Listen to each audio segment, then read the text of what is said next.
Nobody in America should be fired because they're gay, despite doing a great job in meeting their responsibilities. It's not fair. It's not right. We're going to put a stop to it.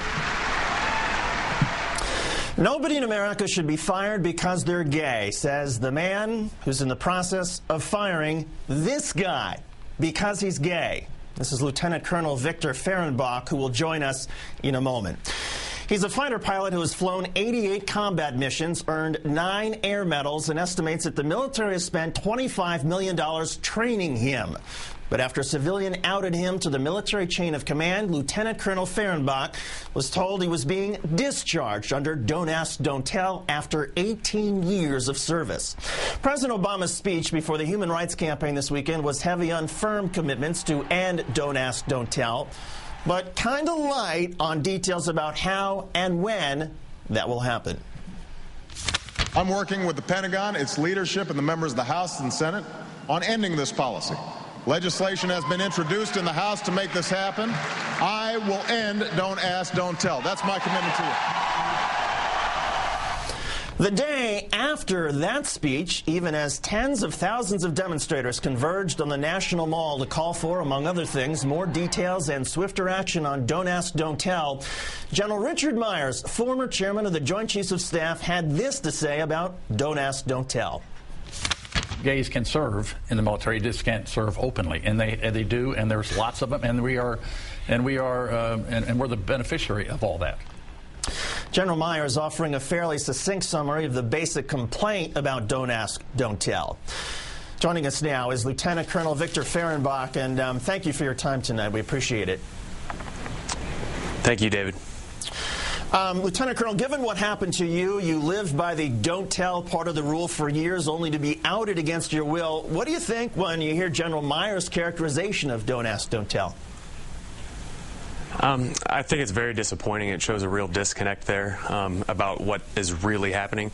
You know, there's been 13,000 men and women, brave men and women, who have been discharged under this policy, and I don't have the exact number, but I think over half are cases like mine where somebody involuntarily was outed. You know, I kept my private life private for 18 years.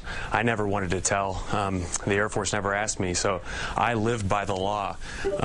So in many ways, this law isn't working for me or for thousands of others that continue to serve bravely.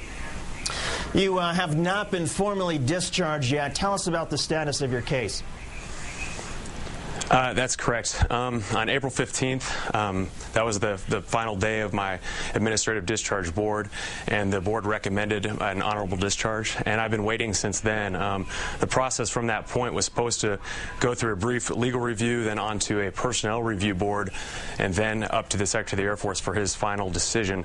That normally takes about 5 months based on other cases, but my case has been stalled in the legal review process. In many ways, that's great for me because I get to put on the uniform and serve every day. At the same time, I'm in limbo since I've been recommended for discharge.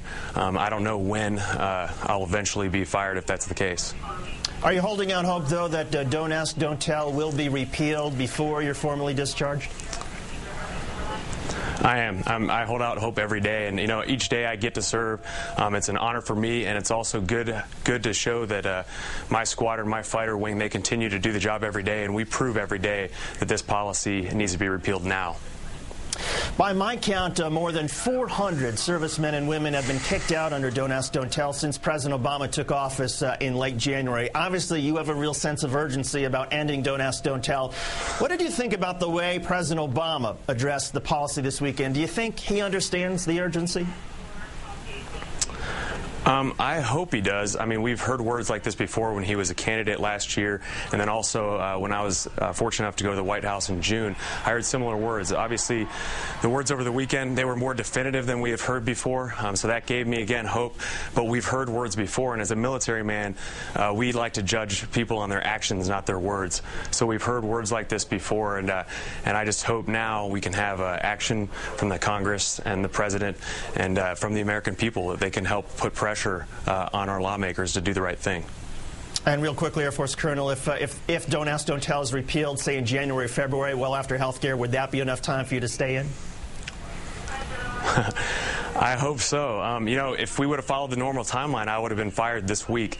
So hopefully my process can move slowly, and hopefully the Congress can act fast enough to save my career. You know, but if not, it's for the greater good. So if I am fired, but the policy is repealed in the spring, then that's for the greater good for thousands of others who can continue to serve.